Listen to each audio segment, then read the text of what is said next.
Hello friends, welcome to my YouTube channel. तो आज की इस वीडियो में रीजनिंग के अति महत्वपूर्ण प्रश्नों को बताएंगे जो आपका आगामी सभी परीक्षाओं के लिए बहुत ही महत्वपूर्ण है। तो चलिए हम लोग चलते हैं, सभी प्रश्नों को बनाते हैं।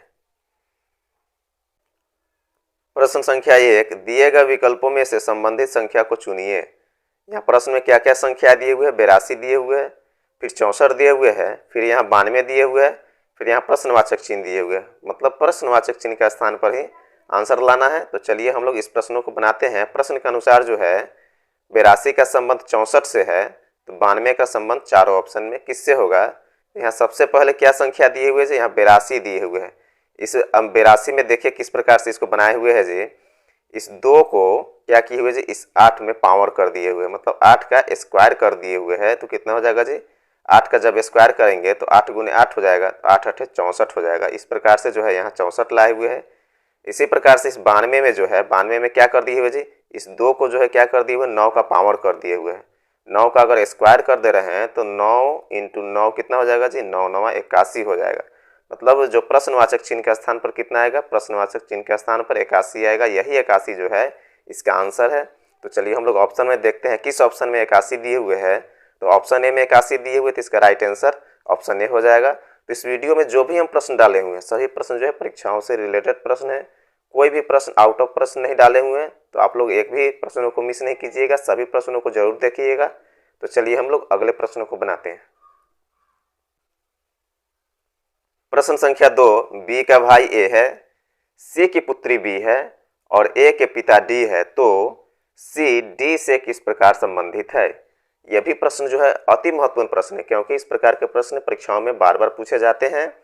तो चलिए हम लोग इस प्रश्न को बनाते हैं। प्रश्न क्या कर रहा है? बी का भाई ए है। इस बी का भाई कौन है जी? ए है। ए को हम लोग प्लस से सांकेतिक कर देते हैं। क्यों करेंगे?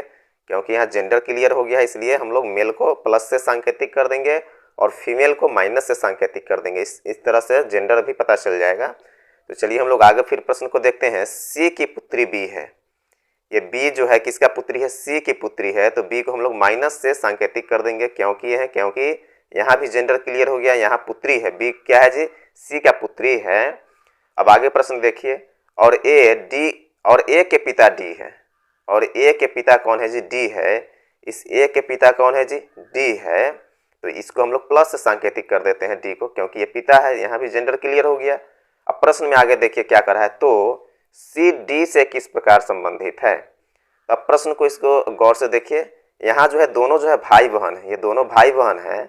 इस ए के पिता डी है, तो सी क्या हो जाएगा जी? यहाँ सी जो है माता हो जाएगा ना जी, क्योंकि ये डी पिता है, तो ये क्या हो जाएगा जी? माता हो जाएगा। तो डी पिता है और सी माता है, तो डी के लिए सी क्या लगेगी? डी के लिए सी तो पत्नी ही लगेगी ना। तो यहाँ आंसर क्या हो जाएगा जी? पत्नी हो जाएगा। तो चलिए हम लोग ऑप्शन में देखते हैं किस ऑप्शन में पत्नी दिए हुए है। तो ऑप्शन ए में जो है पत्नी दिए हुए, तो इसका राइट आंसर ऑप्शन ए हो जाएगा। तो चलिए हम लोग नेक्स्ट प्रश्नों को बनाते हैं। प्रश्न संख्या 3, कथन 1 में क्या दिए हुए जी? सभी बसें कारें हैं। फिर कथन 2 में देखिए सभी जलयान कारें हैं। तो इस प्रकार के प्रश्नों को बनाने के लिए क्या करना होता है जी? वेन आरेख द्वारा हम लोग क्या करेंगे जी? इसको समझेंगे कि राइट आंसर इसका क्या होगा। तो चलिए हम लोग प्रश्न को बनाते हैं। यहाँ प्रश्न क्या कर रहा है? सभी बसें जो है कारें हैं, सभी बस जो है कारें हैं। तो हम लोग यहाँ क्या कर लिए जी? यहाँ बस लिख लिए। ये सभी बस क्या है जी? सभी बस जो है कारें हैं। अब हम लोग यहाँ कार लिख लेते हैं। अब चलिए हम लोग कथन 2 में देखते हैं। कथन 2 में क्या कह रहा है जी? यहाँ सभी जलयान कारें हैं। सभी जलयान क्या है जी? कारें हैं। तो हम लोग यहाँ क्या कर लेंगे जी? जलयान लिख लेते हैं। क्या लिख लेते हैं? जलयान लिख लेते हैं। ये सभी जलयान क्या है जी? कारें हैं। अब हम लोग निष्कर्ष में पता करते हैं कि कौन सा इसका निष्कर्ष जो है सही होगा। तो यहाँ निष्कर्ष 1 में क्या दी हुई जी? सभी कारें जो है जलयान है। सभी कारें जो है जलयान नहीं हो सकता है, क्योंकि कार का सर्कल ये है और जलयान का सर्कल ये है। तो यहाँ जो सभी कारें क्या है जी? जलयान नहीं हो सकता है। तो निष्कर्ष 1 जो है इसका क्या हो जाएगा जी? रॉन्ग हो जाएगा, गलत हो जाएगा। अब चलिए निष्कर्ष 2 में देखिए सभी बसें कारें हैं। तो निष्कर्ष 2 सही हो जाएगा। ये सभी बस जो है क्या है जी? कारें हैं, क्योंकि कार के अंतर्गत जो है सभी क्या है जी? बसें हैं। तो निष्कर्ष 2 जो है इसका क्या हो जाएगा जी? सही हो जाएगा। इस प्रकार से चलिए हम लोग आंसर में देखते हैं कि आंसर में कौन सा इसका राइट आंसर होगा। तो ऑप्शन ए में जो है केवल निष्कर्ष 1 अनुकरण करता है, तो ये नहीं होगा। ऑप्शन बी में देखिए केवल निष्कर्ष 2 अनुसरण करता है, तो ये ऑप्शन बी जो है, ऑप्शन बी इसका राइट आंसर हो जाएगा क्योंकि इसका निष्कर्ष 2 जो है सही है। तो चलिए हम लोग नेक्स्ट प्रश्नों को बनाते हैं। प्रश्न संख्या 4, दी गई श्रृंखला में अगला अक्षर क्या होगा। यहाँ एक सीरीज दिया हुआ है और लास्ट में यहाँ प्रश्नवाचक चिन्ह दिया हुआ है। इसी प्रश्नवाचक चिन्ह के स्थान पर आंसर लाना है। तो चलिए हम लोग सीरीज में देखते हैं कि लेटर्स क्या क्या दिए हुए हैं। यहाँ एल दिए हुए, फिर डी दिए हुए, फिर ओ दिए हुए है, उसके बाद ई दिए हुए, आर दिए हुए और एफ दिए हुए। मतलब इसमें हम लोग देख रहे हैं कि लेटर्स जो है उसमें उतार चढ़ाव है, कभी बाद वाले लेटर्स है, कभी पहले वाले लेटर्स है। तो ऐसे कंडीशन में क्या करना होता है जी, एक एक लेटर्स को छोड़ करके उसको हम लोग क्या करेंगे जी, बनाएंगे। जैसे में यहाँ एल दिए हुए है, उसके बाद डी को छोड़ देंगे, ओ को देखेंगे। तो चलिए एल के बाद हम लोग ओ को देखेंगे, ओ के बाद अब हम लोग किसको देखेंगे, आर को देखेंगे। आर के बाद इस प्रश्नवाचक चिन्ह के स्थान पे जो लेटर आएगा वो इसका आंसर हो जाएगा। उसी प्रकार से यहाँ जो है डी के बाद ओ छूट गया, डी के बाद क्या हो जाएगा जी, ई हो जाएगा, और यहाँ जो है ई के बाद एफ हो जाएगा। तो यहाँ भी क्या हो रहा है जी, यहाँ हम लोग देख रहे हैं कि डी के बाद जो है, डी के बाद ई आता है, ई के बाद एफ होता है। मतलब इसमें जो है ऊपर जो है एक भी लेटर्स का गैप नहीं है। लेकिन हम लोग पहले हम लोग क्या देखें जी, एल के बाद ओ देखे हैं। अब इसमें देखेंगे हम लोग कि कितने लेटर्स का गैप है। तो एल के बाद ओ आ रहा है, तो इसमें जो है एम और एन का गैप है। किसका किसका गैप है कि एम और एन का गैप है। एल के बाद एम हो जाता है, उसके बाद एन हो जाता है, उसके बाद ओ आता है। फिर ओ के बाद हम लोग आर को देख रहे हैं कि ओ और आर के बीच में कितने लेटर्स का गैप है, मतलब कितने लेटर जो है छूटा हुआ है। तो ओ के बाद पी हो जाएगा, पी के बाद क्यू हो जाता है, उसके बाद आर आता है। यहाँ भी जो है 2 लेटर्स का गैप है। उसी प्रकार से हम लोग क्या करेंगे जी, आर के बाद भी 2 लेटर्स का गैप करके जो तीसरा लेटर होगा वही इसका आंसर हो जाएगा। तो आर के बाद क्या हो जाता है जी, एस हो जाता है, उसके बाद टी हो जाता है। इसके बाद वाला जो लेटर होगा वो क्या हो जाएगा जी, इसका आंसर हो जाएगा। तो टी के बाद क्या होता है जी, टी के बाद यू होता है। तो यही यू जो है इस प्रश्नवाचक चिन्ह के स्थान पे आएगा, यही इसका आंसर हो जाएगा। तो चलिए हम लोग ऑप्शन में देखते हैं किस ऑप्शन में यू दिए हुए हैं। तो ऑप्शन ए में के है, ऑप्शन बी में यू है, इसका राइट आंसर ऑप्शन बी हो जाएगा। तो चलिए नेक्स्ट प्रश्न को बनाते हैं। प्रश्न संख्या 5, विषम संख्या युग्म ज्ञात कीजिए। यहाँ 4 ऑप्शन दिया हुआ है। इसी चारों ऑप्शन में देखना है कि कोई एक ऐसा ऑप्शन है जो सबसे अलग है, जो अलग ऑप्शन में होगा वही क्या हो जाएगा जी, आंसर होगा। तो हम लोग क्या करते हैं जी, पहले ऑप्शन ए को देखते हैं कि यहाँ क्या क्या संख्याएं दिए हुए। 169 दिए हुए, उसके बाद 14 दिए हुए। तो इस 169 को हम क्या करते हैं जी, 169 को अगर 13 के स्क्वायर कर देंगे तो कितना हो जाएगा जी, 169 हो जाएगा। और फिर यहाँ 14 दिए हुए, अनुपात यहाँ कितना दिए हुए, 14 दिए हुए है। तो हम लोग क्या करेंगे जी, इस 13 में अगर हम लोग क्या कर देंगे जी, 1 अगर हम लोग जोड़ देते हैं तो कितना हो जाएगा जी, 13 1 14 हो जाएगा। इस प्रकार से जो है 169 अनुपात 14 दिए हुए हैं। चलिए उसी प्रकार से हम लोग देखते हैं ऑप्शन बी को देखते हैं कि ऑप्शन बी में कितना दिए हुए जी, 225 दिए हुए, अनुपात 18 दिए हुए। 225 को हम लोग किस रूप में लिख सकते हैं जी, 225 को 15 के स्क्वायर के रूप में लिख सकते हैं। 15 के स्क्वायर है कर देंगे तो क्या हो जाएगा जी, 225 हो जाएगा। अनुपात कितना दिए हुए जी, 18 दिए हुए। मतलब 15 में कितना जोड़ेंगे कि 18 हो जाएगा। 15 में अगर हम लोग 3 जोड़ देते हैं, कितना जोड़ देते हैं, 3 जोड़ देते हैं तो 18 हो जाएगा। अब चलिए हम लोग ऑप्शन सी को देखते हैं कि ऑप्शन सी जो है किस रूप से बना हुआ है। तो ऑप्शन सी में क्या दिए हुए जी, 196 अनुपात 17 दिए हुए हैं। 196 को हम लोग किस रूप में लिख सकते हैं जी, 14 के स्क्वायर के रूप में लिख सकते हैं। 14 का स्क्वायर क्या हो जाएगा जी, 196 हो जाएगा। अब उसके बाद है अनुपात 17 दिए हुए। तो इस 14 में हम लोग कितना जोड़ देंगे कि 17 हो जाएगा। अगर 14 में अगर हम लोग 3 जोड़ देंगे तो 17 हो जाएगा। कितना जोड़ देंगे, 3 अगर हम लोग जोड़ दे रहे हैं तो 17 हो जाएगा। अब चलिए ऑप्शन डी को हम लोग देखते हैं कि ऑप्शन डी में क्या दिए हुए जी, 256 अनुपात 19 दिए हुए हैं। 256 को हम लोग क्या कर देंगे जी, अगर 16 का स्क्वायर कर दे रहे हैं, 16 का स्क्वायर कर दे रहे हैं तो 256 आ जाएगा। और उसके बाद अनुपात 19 दिए हुए। तो 16 में कितना जोड़ेंगे कि 19 आ जाएगा जी। 16 में अगर 3 हम लोग जोड़ देते हैं तो 19 आ जाएगा। अब इसमें देखना है कि विषम अब कौन है। तो चलिए हम लोग इसको देखेंगे कि ऑप्शन ए में जो है यहाँ 13 का स्क्वायर किए और उसमें 1 जोड़ दिए तो क्या आ गया जी, 14 आ गया। लेकिन ऑप्शन बी में देखिए यहाँ 15 का स्क्वायर किए, 3 जोड़े तो यहाँ 18 आया। फिर ऑप्शन सी में देखिए 14 का स्क्वायर किए, 3 जोड़े तो यहाँ 17 आया। फिर ऑप्शन डी में देखिए 16 का स्क्वायर किए, 3 जोड़े तो 19 आया। मतलब सभी में जो है ऑप्शन बी में 3 जोड़े, ऑप्शन सी में 3 जोड़े, ऑप्शन डी में 3 जोड़े। लेकिन ऑप्शन ए में क्या है जी, ऑप्शन ए में जो है 1 जोड़े। क्या जोड़े जी, ऑप्शन ए में 1 जोड़े हैं। तो यही जो है सबसे क्या है जी, यही जो है सबसे अलग है, क्योंकि इसमें एक हम लोग को जोड़ना पड़ा, लेकिन सभी में क्या जोड़े, तीन तीन जोड़े, यहाँ तीन जोड़े, फिर यहाँ तीन जोड़े, फिर यहाँ तीन जोड़े।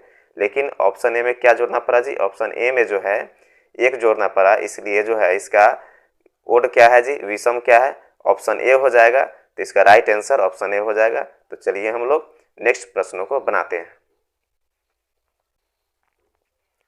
प्रश्न संख्या 6, यदि एक निश्चित कूट भाषा में रेयर को 2 और कैट को 1 लिखा जाता है, उसी कूट भाषा में रिक्शा को कैसे लिखा जाएगा। ये भी प्रश्न जो है काफ़ी आसान प्रश्न है। चलिए इस प्रश्न को हम लोग बनाते हैं। यहाँ क्या दिए हुए जी, रेयर दिए हुए है, रेयर का 2 लिखे हुए है, कैट दिए हुए है, कैट का 1 लिखे हुए है। तो इसको बनाने के लिए क्या करेंगे जी, अंग्रेजी के अल्फ़ाबेट के अनुसार नंबरिंग नहीं करेंगे। इसको बनाने के लिए हम लोग देखेंगे कि रेयर में जो है कितने जो है भवेल है, यहाँ भवेल कॉन्सोनेंट से बनेगा। तो रेयर में जो है ए और ई जो है भवेल है, क्योंकि भवेल कितने होते हैं जी, भवेल 5 होते हैं, ए ई आई ओ यू, यही जो है क्या होते हैं जी, भवेल्स होते हैं। अब यहाँ देख रहे हैं रेयर में कितने भवेल है जी, ए है और ई है, 2 गो भवेल है, तो इसलिए यहाँ 2 लिखे हुए हैं। फिर देखिए कैट में कितने भवेल है जी, यहाँ ए 1 है, यहाँ क्या है जी, 1 ही भवेल है, इसलिए यहाँ 1 दिए हुए। उसी प्रकार से हम लोग देखेंगे इस रिक्शा में, देखेंगे कि इसमें जो है कितने भवेल्स हैं। तो चलिए हम लोग यहाँ देख रहे हैं कि रिक्शा में जो है आई जो है क्या है जी, ये भवेल है, और उसके बाद ए जो है क्या है, भवेल है। मतलब यहाँ जो है टोटल 2 भवेल्स है, कितने हैं जी, टोटल जो है 2 भवेल्स है। तो यही इसका क्या हो जाएगा जी, राइट आंसर हो जाएगा 2। तो चलिए हम लोग ऑप्शन में देखते हैं किस ऑप्शन में जो है 2 दिए हुए। तो ऑप्शन ए में 4 है, ऑप्शन बी में 2 है, इसका राइट आंसर ऑप्शन बी हो जाएगा। इस प्रश्न में ज़्यादा कुछ नहीं किए हुए, क्या किए हुए जी, इस रेयर में देखे हुए है कि इसमें भवेल कितने हैं, भवेल कितने हैं जी, ए है और ई है, मतलब 2 गो भवेल है, इसलिए क्या किए हुए जी, यहाँ 2 लिखे हुए हैं। फिर कैट में हम लोग देख रहे हैं कि कैट में कितने भवेल है, 1 भवेल है, ए होगा, यही ए क्या है जी, ए जो है भवेल है, इसलिए यहाँ 1 लिखे हुए हैं। उसी प्रकार से हम लोग क्या किए जी, इस रिक्शा में हम लोगों ने देखा कि इसमें कितने भवेल है, तो इसमें जो है 2 भवेल है, आई और ए जो है क्या है जी, भवेल है, नहीं तो बाकी सब जो है कॉन्सोनेंट है, आर है, सी है, के है, एस है, एच है, डब्ल्यू, ये सब क्या है जी, कॉन्सोनेंट है। लेकिन भवेल जो है 2 है, इसलिए जो है इसका राइट आंसर 2 हो जाएगा। हम लोग ऑप्शन बी में टिक लगा चुके हैं 2। चलिए हम लोग नेक्स्ट प्रश्नों को बनाते हैं। प्रश्न संख्या 7, दी गई श्रृंखला में अगला संख्या क्या होगा। यहाँ एक सीरीज दिया हुआ है और लास्ट में यहाँ प्रश्नवाचक चिन्ह दिया हुआ है।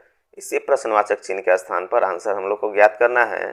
तो चलिए हम लोग सीरीज में देखते हैं कि यहाँ 1 दिए हुए, फिर 3 दिए हुए, फिर 6 दिए हुए, फिर 18 दिए हुए, 36 दिए हुए और 108 दिए हुए। तो इसको हम लोग बनाने के लिए क्या करेंगे जी, अगर यहाँ 1 दिए हुए शुरू में, इस 1 में क्या करेंगे जी, इस 1 में अगर 3 से मल्टीप्लाई कर देंगे तो 3 हो जाएगा। 1 में अगर हम लोग क्या कर देंगे जी, 1 में अगर हम लोग 3 से मल्टीप्लाई कर देंगे तो कितना हो जाएगा जी, 3 हो जाएगा।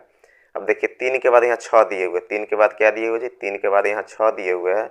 अब हम लोग क्या कर देंगे जी, अगर 2 से मल्टीप्लाई कर देंगे तो 3 दूनी 6 हो जाएगा। फिर यहाँ देखिए जी 6 के बाद 18 दिए हुए। अब आप क्या करना होगा जी, 6 के क्या करेंगे जी, 6 में 3 से मल्टीप्लाई कर देंगे तो 6 18 हो जाएगा। फिर 18 के बाद 36 दिए हुए हैं, मतलब 18 में हम लोग क्या करेंगे जी, 18 में अगर हम लोग 2 से मल्टीप्लाई कर देंगे तो 18 दूनी 36 हो जाएगा।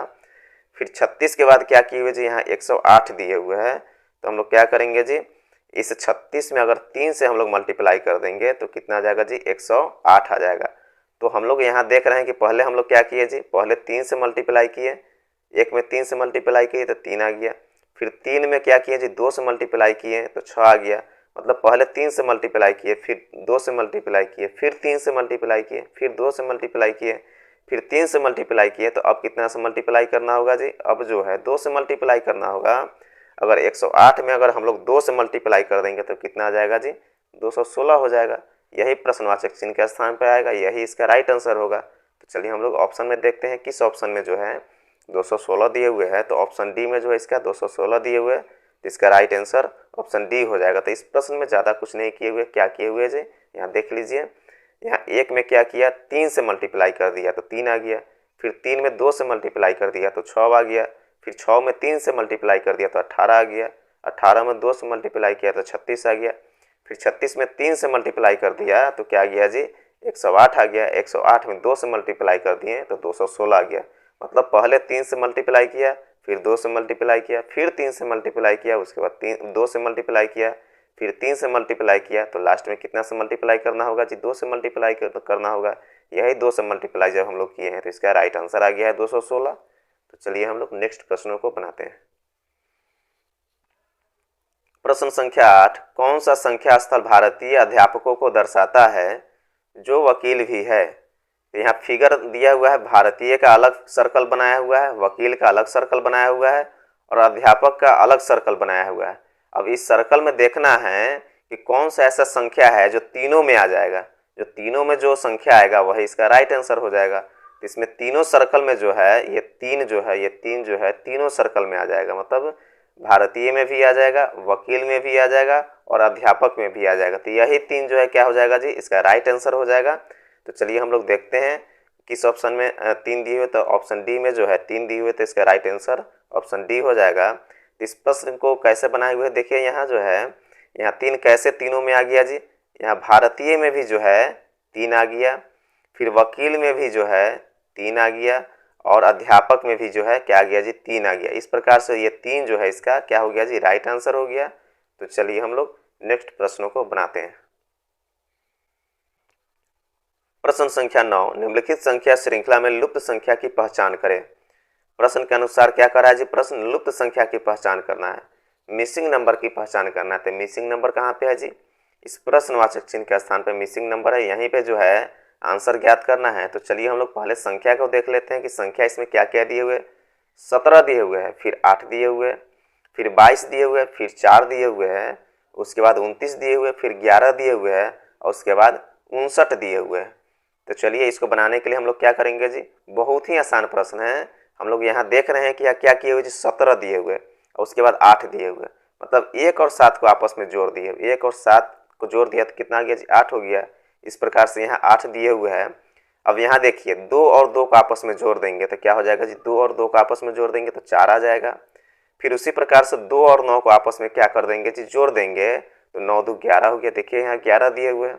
उसी प्रकार से हम लोग क्या करेंगे जी? 5 और 9 को आपस में जोड़ देंगे तो 9 5 कितना हो जाएगा जी? 9 5 जो है 14 हो जाएगा। तो इस प्रश्नवाचक चिन्ह के स्थान पर 14 आएगा, यही इसका जो है राइट आंसर हो जाएगा।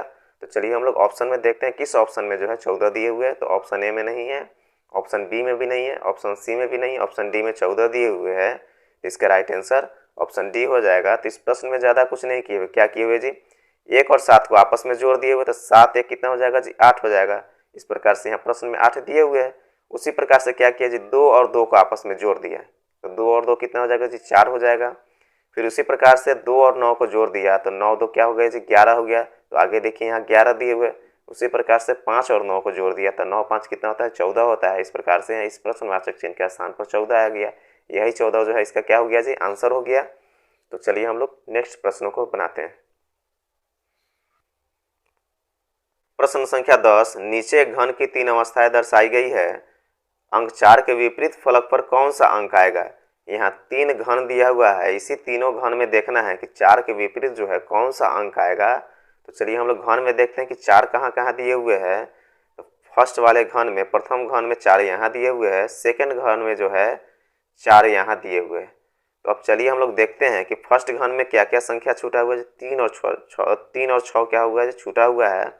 उसी प्रकार से देखिए यहाँ थर्ड घन में देखिए, तीसरे घन में यहाँ भी 3 और 6 दिए हुए हैं, मतलब 3 और 6 तीसरे वाले घन का और पहले वाले घन का 3 और 6 क्या हो गया जी? कॉमन हो गया। तो इस प्रकार से जो है यहाँ 4 का जो है विपरीत अब क्या हो जाएगा जी? थर्ड वाले घन में 4 का विपरीत जो है 1 हो गया। 4 का विपरीत क्या हो गया जी? 1 हो गया। हम लोग को अब सेकंड घन से क्या है जी? मतलब नहीं है, इससे क्या है जी? मतलब नहीं है, क्योंकि 4 का विपरीत जो है यहाँ जो है थर्ड वाले घन में 1 आ गया, क्योंकि फर्स्ट घन में 3 और 6 कॉमन है। उसी प्रकार से थर्ड वाले घन में 3 और 6 कॉमन है। अगर इसमें रहता 3 और 6 कॉमन तो इसमें जो 4 के विपरीत आता जो संख्या बचता वो होता, लेकिन तीसरे घन में जो है 3 और 6 क्या हो रहा है? कॉमन हो रहा है फर्स्ट घन के अनुसार। तो इसमें बचे हुए कितने हैं जी? संख्या जी 1 है, इसलिए 4 के विपरीत क्या हो गया जी? 1 हो गया। तो चलिए हम लोग ऑप्शन में देखते हैं किस ऑप्शन में 1 दिए हुए हैं। तो ऑप्शन ए में 1 दिए हुए थे। इसका प्रश्न संख्या 11, वह आरेख चुनिए जो नीचे दिए गए वर्गों के बीच के संबंध का सही निरूपण करता है। यहाँ प्रश्न में पक्षी दिए हुए हैं, फिर शुतुरमुर्ग दिए हुए हैं, उसके बाद चमगादड़ दिए हुए हैं। इसी तीनों के बीच में देखना है कि तीनों जो है एक दूसरे से किस प्रकार से संबंधित है। तो यहाँ हम लोग देख रहे हैं कि पक्षी क्या है जी, शुतुरमुर्ग है, लेकिन ये चमगादड़ नहीं है। चमगादड़ क्या है जी, चमगादड़ जो है स्तनपायी है। तो हम लोग क्या करेंगे जी, पहले हम लोग पक्षी का सर्कल बना लेते हैं। यहाँ पक्षी का सर्कल बना लिए, इसी पक्षी के अंतर्गत क्या आ जाएगा जी, इसी पक्षी के अंतर्गत जो है ये शुतुरमुर्ग आ जाएगा। तो इस पक्षी के अंदर क्या बनेगा जी, शुतुरमुर्ग का सर्कल बनेगा। लेकिन ये चमगादड़ जो है, ये चमगादड़ क्या है जी, ये स्तनपायी है, पक्षी नहीं है, स्तनपायी है। तो इसका अलग सर्कल बनेगा, इसके बगल में जो है इसका सर्कल बनेगा। तो इस प्रकार के सर्कल देखिए कौन सा ऑप्शन में दिए हुए। तो इस प्रकार का सर्कल जो है ऑप्शन डी में दिख रहा है, तो इसका राइट आंसर ऑप्शन डी हो जाएगा। इस प्रकार के वेन आरेख वाले प्रश्न जो है परीक्षाओं में बार बार पूछे जाते हैं। तो ये भी प्रश्न जो है अति महत्वपूर्ण प्रश्न है, इसको भी आप लोग देख लीजिएगा, बना लीजिएगा। तो चलिए हम लोग नेक्स्ट प्रश्नों को बनाते हैं।